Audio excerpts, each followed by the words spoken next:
Film Has YouTube. Hello and welcome back to the channel. I am Josh, your Movie Apprentice, and November is in the rearview mirror. We're now in December, and this is going to be my tier list for November. Now, I didn't see as many movies as I wanted to in November. I did see 8 movies, and it's time to get into them. Before I get into that, if you like what you're seeing on the channel, click the like button and subscribe for video reviews, essays, and tier lists coming all the time. And excuse me for having a bit of a sore throat in this video as well. So without further ado, let's just quickly break down the tiers. Mostly cinema, says what it is on the tin.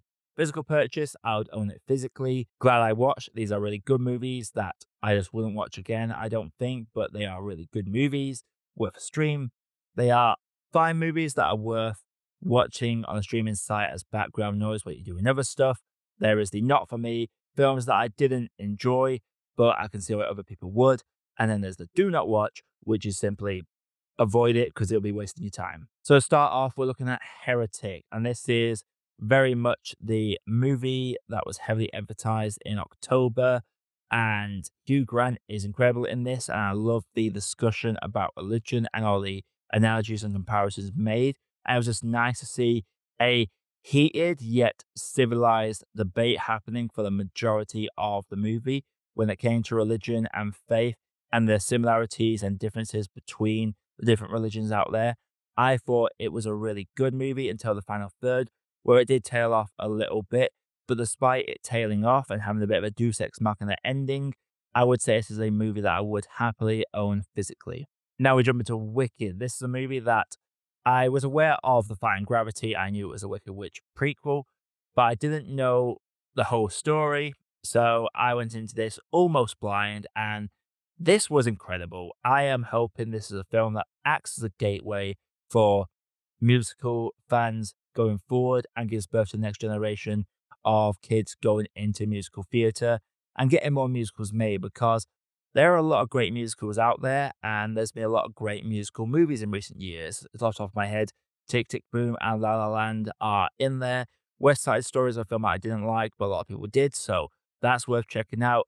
But Wicked was such a good time, and I was surprised by how many themes and social commentaries there were in it, from racism to classism to virtue signaling to charity cases to passive aggressive discrimination when it comes to the disabled, as well as the 1% leading the many and using propaganda to create an enemy for the people to get behind and distract from the real oppressors. I thought that was really good. The music gave me absolute chills. The score, soundtrack was stuck in my head for days afterwards. For me, Wicked is a must-see event piece of cinema. Now, Joy, the Birth of IVF is about the creation of the first IVF baby, and I will say that it is a better movie than I expected. I skipped at the London Film Festival because it didn't jump out at me as a film I was going on my way to see.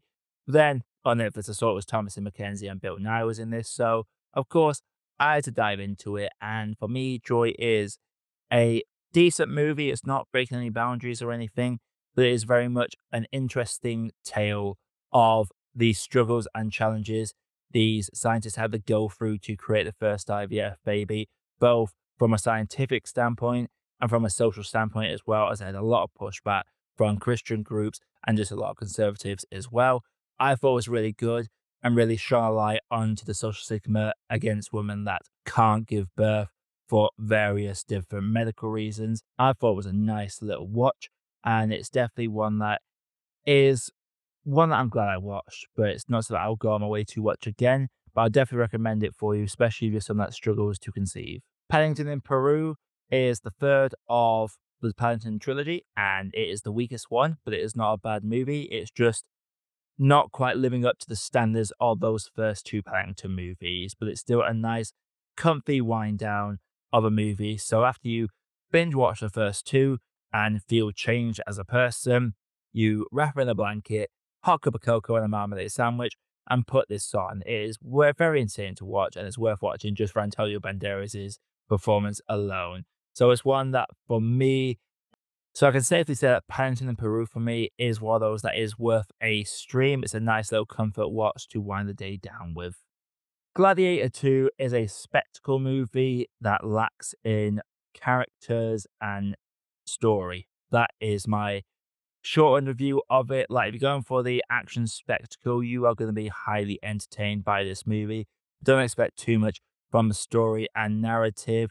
The whole dynamic, it just felt very overcrowded. Two emperors, Denzel Washington's characters, arc, Paul Mescal, as well as Pedro Pascal's general character. There's a lot of cooks in the kitchen with this one, and for me, it doesn't flow nearly as well as the original. That is highly entertaining to watch in those Colosseum sequences. So it's not for me, but for those of you just wanting some mindless entertainment, this is going to be highly enjoyable for you. Moana 2 is the sequel to one of my favorite Disney films in the last decade or so, and it is a big letdown. You could tell there was the original idea to have it be a TV series, and it really is off the screen. Having Maui separate from Moana for a good half the movie lessens the impact of some emotional scenes in the final act. Moana's journey feels very forced, like she feels like a very reactive character for the majority of the movie and never really takes an active role, which is strange because she starts off the movie finding something and determined to sail out. Then they get a premonition saying you must go out, and they're suddenly doubting that they should go out there, even though we have just seen them all eager about finding this island. Felt like a needless push for her, and her obtaining, spoiler alert by the way, demigod powers in the end was something that I feel like it is an empowering moment, but I feel like it does devalue Moana as a character because their whole thing was they were a mortal girl trying to save their island, save their people, and was basically out of their depth when dealing with demigods and literal deities. So bringing her up to their level is an interesting choice, and it's going to rate it for some, but for me, it didn't. And the sidekicks, they're just the Lightyear sidekick, copy and pasted across with little to no reason to be there. Moana 2 is just not for me, but it is going to be a fun watch for all you families out there. This is a film that very much harkens into that for kids mindset. Bad Santa stars Jack Black as Satan, who is accidentally summoned by a dyslexic kid that tries to write a letter to Santa, but writes it to Satan instead, and he needs to get the kid to do 3 wishes and then obtain his soul. It's a waste of time. It's wooden acting across the board, very comical performances, but not in a funny way. Jack Black is the rare shining spot. There's a Post Malone concert in one of the smallest venues I have ever seen. That was the most lifeless set I have seen in a long time. And the only good scene in this is completely devalued by the ending, which is almost an FU to the audience. This is a hard skip. Do not watch Dear Santa. And finally, Red One, the latest Dwayne The Rock Johnson movie. All I'm going to say is that it isn't for me up front. The only thing I really enjoyed about it was J.K. Simmons' performance in this, which is saying so much. He spends half the movie napping, and the costume design of Krampus and his whole dynamic. I enjoyed that element of it, but Dwayne is just, he lacks charisma in movies. I don't know what it is. He has so much charisma in the wrestling ring and doing promos when it comes to scripted stuff in movies. He's just playing the same stoic character over and over again, and there's very little emotion coming from him. Like Chris Evans is literally carrying the majority of the weight in this movie, and even he can't lift this up too much. It's not for me as Red One, but I've known some people that have really enjoyed it. So I'm going to place it probably at the bottom of that tier, but it's nowhere near as bad as Dear Santa. The holiday movies this year have been rather crap. So that's it. A quiet month for me compared to last month's Marathon 30 plus, but it's had its highlights. It's had its highlights, and if you've liked what you've seen on the channel, make sure you click the like button and subscribe for more video reviews, video essays, and tier lists like this one coming all the time.